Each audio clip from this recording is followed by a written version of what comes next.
मुंबईतल्या वांद्रे पश्चिम येथील ताजलँड सेंट हॉटेलमधल्या प्रकरणावरून भाजप आणि ठाकरेंच्या शिवसेनेच्या कामगार संघटनांमधला वाद आज भलताच चिघळला। त्या पार्श्वभूमीवर ठाकरेंच्या शिवसेनेच्या भारतीय कामगार सेनेच्या वतीनं ताजलँड सेंट हॉटेल बाहेर आंदोलन छेडण्यात आलं।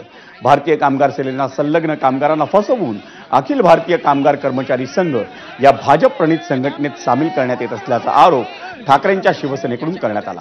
मुंबईतल्या इतर हॉटेल्समध्येही चुकीच्या पद्धतीने संघटना उभारण्यात येत असल्याचा आरोप आमदार अनिल परब यांनी भाजपवर केला। भाजप प्रणित संघटनेकडून भारतीय कामगार सेनेच्या सदस्यांना तोडण्याचा प्रयत्न सुरू आहे। या प्रकरणामुळे हॉटेल परिसरात पोलीस बंदोबस्त तैनात करण्यात आला। आपण बघतोय रस्ता आमच्या हातात आहे, हे लोक कसे बाहेर येतात। आणि भाजप आणि ठाकरेंच्या शिवसेनेमधल्या वादावर आमदार अनिल परब यांनी काय म्हटलं आपण तेही आम्हाला काय राजकीय दबाव, आम्ही रस्त्यावरचे लोक आहोत, आमच्यावर कसला दबाव? आम्ही हे करतच इथपर्यंत आलेलो आहोत।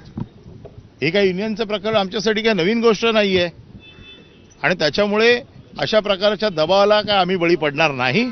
आम्ही दबाव असे खूप बघितलेले आहेत, खूप दबावाला अशा भांडूनच आम्ही इथपर्यंत आलोय। परंतु कामगारांच्या न्याय हक्कासाठी शिवसेना नेहमी लढत राहणार आणि त्याच्यामुळे आत्ता जो काही इशारा दिलाय हा त्यांनी गंभीरपणे घ्यावा, अन्यथा पुन्हा एकदा इथे यावं लागेल हे मी त्यांना सांगून आलोय।